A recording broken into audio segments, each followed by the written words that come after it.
So this one was from Bloomberg. It was from earlier in the week. New York City's Knicks fans agonize over reselling their seats for $72,000. There was agony about that. Yes, here's the agony. Okay, so we're talking about the season ticket holders, right? Okay. People who had them in families for decades. You know, they had them, and they can buy seats to the NBA Finals at face value. Sure, which So is the still question, the question is, do they go to the game? Or do you sell them? Because you can get so much money. There's some tickets going for $100,000. Do you witness this moment you've been waiting forever to see, or do you pay for your kid to go to college? It is crazy. There was one guy, okay, he said he was in section 200. That's where his tickets are. He paid $750 per ticket. I looked this morning on the sites like Vivid Seats, SeatGeek. Tickets there are now $15,000 to $20,000. Wow. And he only paid $780 for one. So you see this like whole back Lisa and forth. Mateo, what would you do? Were you a season ticket holder? Would you sell your tickets to Game 3?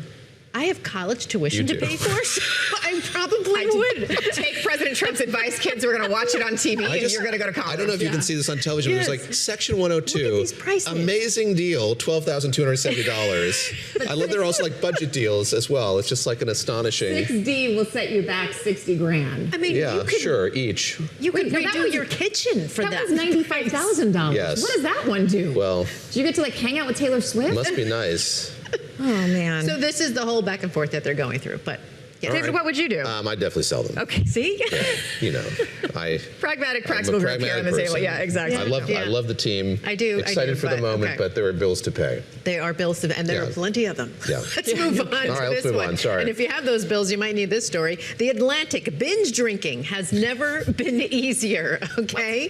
This is because, okay, here's the reason why. So drinking more portable cocktails that are available at more places. So it's easier to drink them. So instead of having to, mix the drinks yourself, more companies are selling them in cans. You see them, right? Like the Cutwaters from Anheuser-Busch. Was that the barrier, having to pour different things in a glass and stir? I know. The ones you're looking at now, those are the buzz balls, okay? Those I've never had a buzz ball. Oh, yes. My son has had those, yes. Okay. All right, he is of legal age. But they're more affordable, some of these, than, doing the mixed cocktails. Because like this, you can get the Cutwaters for like $12 for a case of like 4.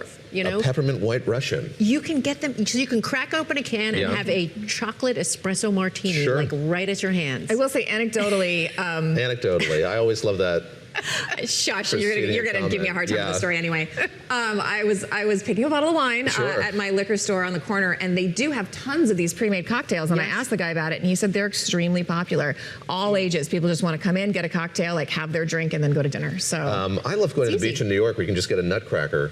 A kind of illegally prepared cocktail in a plastic bottle sold by some unlicensed purveyor. That's adorably sketchy. I love that. You can find those in your parks in New York City as well. Wait. And I always feel like the alcohol's got to be strong enough that if there's anything amiss with it, it's going to kill anything. I can't. I've never heard of this. My first. Stay tuned. So you're drinking these random alcoholic. Not every day, but occasionally. It's the summer in the city. Next, as Tom Keene would say. Okay, yes, as Tom Keene loves to say. Okay, New York Times, that's what we're going to next. Yes. Okay, so what are all those people waiting in line for? It's a cake in a cup. Okay, so this is Dot Cake. It's like a simple cake. It's topped with frosting. It has sprinkles. It looks great, tastes great apparently, different flavors. The line starts as early as 6 a.m. and goes around the block. It costs about $8. If you're in Long Island and you get it. If you go to the city, you got to pay $11. But it's a social media phenomenon. I mean, it's exported from Long Island to Butterfield market locations, and that's where it's sold at. So at Butterfield market locations, people are standing out. I'm going to go out on a limb and guess Christina is not one to wait in line for a social media food item.